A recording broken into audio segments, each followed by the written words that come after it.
జై కేసీఆర్, జై కేటీఆర్, జై హరీష్ అన్న నిన్న జరిగిన సమావేశంలో అసెంబ్లీ సమావేశంలో మరి ప్రతిపక్ష పార్టీ తరపు నుంచి మన అన్న హరీష్ అన్న గారు మరి అధికార పక్షాన్ని ప్రశ్నిస్తుంటే భయము పుట్టి మన గుబ్బు మేస్త్రి గారికి బీబీ రేజ్ అయిపోయి మరి ఏమో సాధించడని చెప్పి గట్టిగా అరుస్తున్నాడు.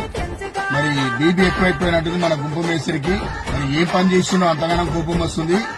ఇల్లు కూలగొట్టినడుకు కోపం వస్తుందా, మరి తెలంగాణ ప్రజలను రోడ్డు మీద వేసినడుకు కోపం వస్తుందా అర్థమైతలేదు. మరి ఇచ్చిన హామీలు ఎగదెంగినడుకు కోపం వస్తుందా అర్థమైతలేదు. మరి ఏమి సాధించడానికి కోపం అవుతున్నాడో అర్థమైతలేదు.